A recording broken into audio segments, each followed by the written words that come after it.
BJP party సమావేశంలో మాలనా కొడుకులు మాదిగన్న అని దారుణంగా కులం పేరుతో అవమానించి తిట్టినందుకు అక్కడ ఉన్న దళిత నాయకులు వెంటనే స్పందించి క్షమాపణ చెప్పాలని డిమాండ్ చేస్తూ అక్కడ కూర్చోవడం జరిగింది. కానీ బీజేపీ నాయకులు ఎటువంటి క్షమాపణ చెప్పకుండా ఆ పార్టీలో ఉన్న దళిత నాయకులను బయటకు పంపించి వేయడం జరిగింది. ఇప్పటికైనా దళిత సోదరులు తెలుసుకోండి, మన దళితుల్ని ఏ పార్టీలో ఉన్నా కేవలం ఓటు బ్యాంకుగానే మాత్రం వాడుకుంటారని, మనల్ని ఇంకా అంటరాంతరంగా చూస్తున్నారని, ఇలాంటి వారికి రాబోయే రోజుల్లో తగిన గుణపడం చెప్పాలని సందర్భంగా పలువురు అన్నారు.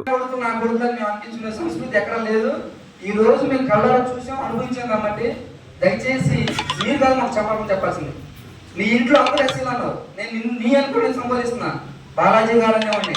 కానీ నా గౌరవం పోయింది. నువ్వు వాళ్ళందరినీ తీసుకొచ్చి కేకలేయమన్నావు, అనిపించావు, అరవమన్నావు, ఏ వారమన్నావు, ఏ వస్తే వాళ్ళు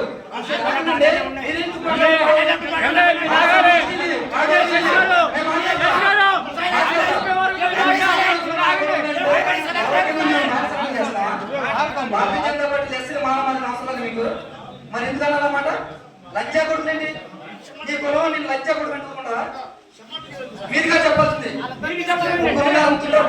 నీ మనుషులు ముగ్గురు నడిపించండి.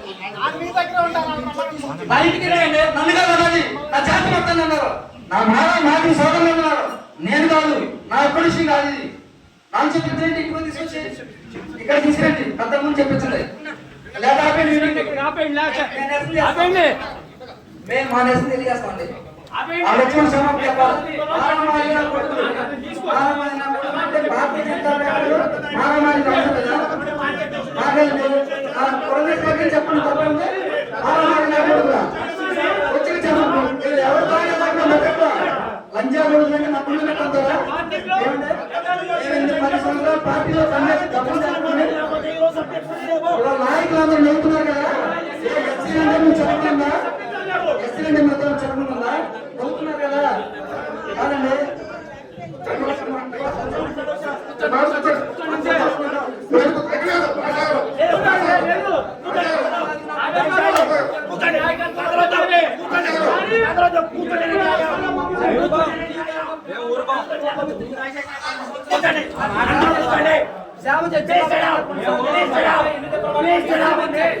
లంచా కొడుకు